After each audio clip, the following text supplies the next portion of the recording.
Assalamualaikum warahmatullahi wabarakatuh. Alhamdulillahirobbil alamin. Teman-teman sahabat semuanya, kembali lagi saya Rian Hamzah menyapa di Kisah Hamzah. Nah, teman-teman sahabat semuanya, kembali kisah menakjubkan 25 nabi dan rasul yang wajib diimani. Nah, kisah ini akan meneruskan kisah yang kemarin. Kisah Nabi Adam alaihi salam. Nah, lanjut Adam dan Hawa. Begini kisahnya. Nabi Adam alaihi salam senang membagikan ilmu yang diterimanya dari Allah Subhanahu wa Ta'ala kepada malaikat. Namun, para malaikat makhluk yang sibuk. Mereka disibukkan dengan ibadah kepada Allah Subhanahu wa Ta'ala. Nabi Adam alaihissalam sering merasa kesepian karena tidak ada yang bisa diajak berbicara. Ketika terbangun dari tidurnya, Nabi Adam alaihissalam melihat seorang perempuan duduk di dekatnya. Nabi Adam alaihissalam heran dan bertanya, dari mana perempuan itu datang? Perempuan itu berkata bahwa Allah Subhanahu wa Ta'ala menciptakannya untuk menjadi pasangan Nabi Adam alaihissalam. Nabi Adam alaihissalam memberi nama Hawa. Kemudian Nabi Adam alaihissalam mendengar Allah Subhanahu wa Ta'ala berfirman. Terjemahannya begini. Wahai Adam, tinggallah kamu dan istrimu di surga ini, dan makanlah makanan yang banyak lagi baik, di mana saja yang kamu suka. Dan janganlah kamu dekati pohon itu, yang menyebabkan kamu termasuk orang-orang yang jolim. Nabi Adam alaihissalam pun mengerti. Ia dan Hawa diperbolehkan hidup di surga, bebas menikmati segalanya. Makanan dan buah-buahan yang enak-enak, minum dari sungai berair susu, menikmati pemandangan yang indah dan musik alam yang merdu.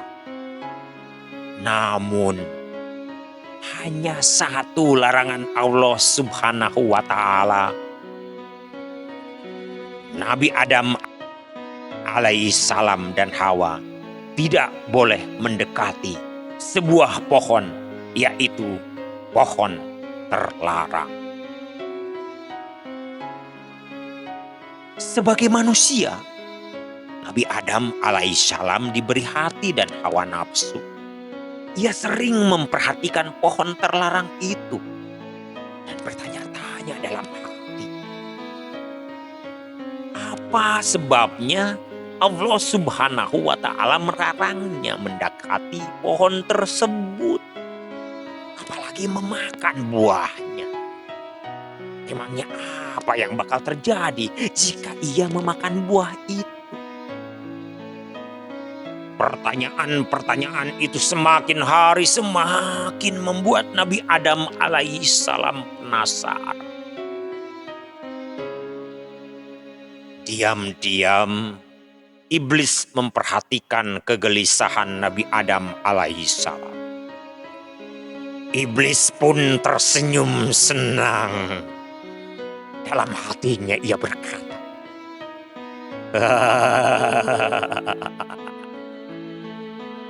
inilah saatnya aku membalas dendam.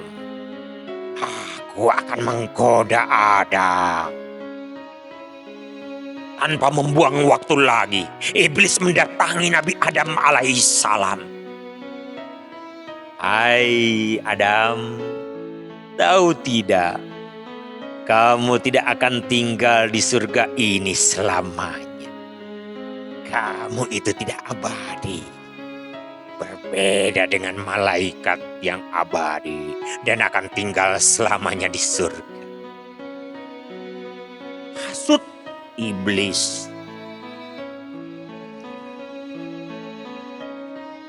Dari mana kamu tahu? Nabi Adam alaihissalam berusaha tidak terpengaruh.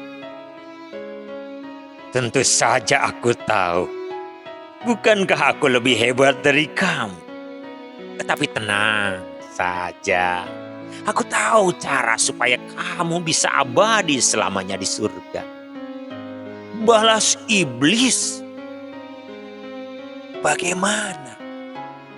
Nabi Adam alaihissalam hanya ingin menuntaskan rasa penasaran saja. Kamu makan buah itu? Kata iblis sambil menunjuk buah di pohon terlarang. Tidak mungkin Allah Subhanahu wa Ta'ala melarangku untuk mendekati pohon itu, bantah Nabi Adam alaihissalam. Akan tetapi iblis tahu bahwa hati Nabi Adam alaihissalam mulai lemah. Oleh karena itu, setiap saat iblis selalu menggoda dan menghasut Nabi Adam alaihissalam untuk memakan buah pohon terlarang itu. Hingga pada suatu hari, pertahanan Nabi Adam alaihissalam pun runtuh. Ia lupa pada larangan Allah Subhanahu wa Ta'ala. Nabi Adam alaihissalam terpengaruh dengan hasutan iblis dan mengulurkan tangannya untuk memetik buah terlarang. Nabi Adam alaihissalam juga memberikan buah itu kepada Hawa. Mereka berdua memakannya. Belum habis buah itu dimakan, terdengar peringatan dari Allah Subhanahu wa Ta'ala. Dan durhakalah Adam kepada Tuhan dan sesatlah ia. Segala keindahan di dalam surga pun sirna. Adam dan Hawa merasakan penderitaan akibat dari penyesalan dan rasa malu yang luar biasa. Allah Subhanahu wa Ta'ala mengeluarkan perintah agar mereka keluar dari surga. Betapa sedihnya Nabi Adam alaihissalam ketika diusir dari surga. Itu artinya ia sama saja dengan penentang Allah Subhanahu wa Ta'ala. Sementara itu, iblis yang telah menghasutnya menghilang entah kemana. Barangkali di suatu tempat ia sedang tertawa, senang karena berhasil memperdaya Nabi Adam alaihissalam. Nabi Adam alaihissalam dan Hawa turun ke bumi.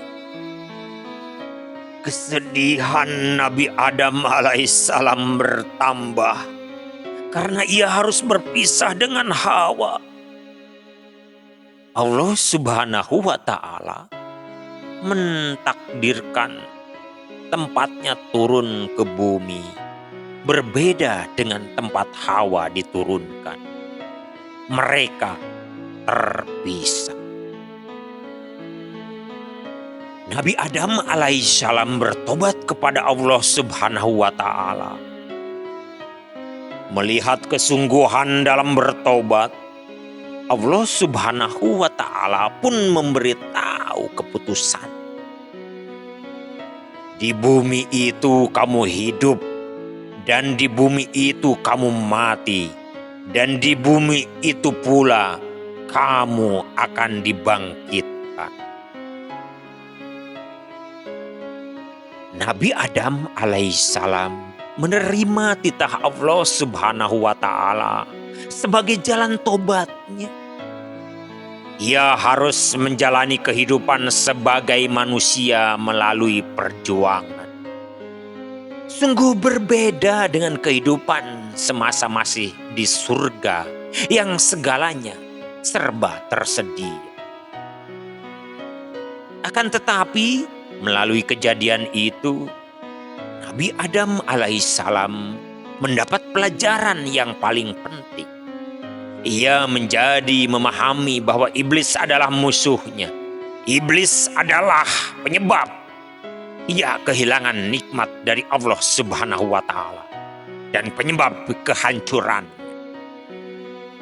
Nabi Adam alaihissalam juga mengerti bahwa Allah Subhanahu wa Ta'ala akan memberikan balasan kepada siapa saja yang berbuat maksiat, tetapi akan memberi ampunan bagi siapa saja yang bertobat. Nabi Adam alaihissalam diingatkan bahwa jalan menuju surga hanya bisa dilewati dengan ketaatan kepada Allah Subhanahu wa Ta'ala. Pelajaran penting itulah yang kelak diteruskan kepada keturunan-keturunannya melalui dakwah yang disampaikan. Teman-teman, sahabat semuanya, itu sebuah kisah bercerita Nabi Adam alaihissalam bersama Hawa. Baik teman-teman sahabat semuanya, kisah menakjubkan 25 nabi dan rasul yang wajib diimani, sebuah karya penulis Ina Inong. Saya bacakan untuk sementara ini dulu. Masih kisah Nabi Adam akan berlanjut lagi. Insya Allah akan dilanjut suatu hari nanti. Insya Allah akan saya lanjutkan suatu hari nanti. Untuk sementara ini saja dulu. Mohon maaf apabila ada kata-kata kurang berkenan. Mohon dibukakan pintu maafnya. Mari kita senantiasa membaca buku dan membaca buku-buku yang bermanfaat untuk diri kita dan untuk orang lain pula. Terima kasih. Wassalamualaikum warahmatullahi wabarakatuh.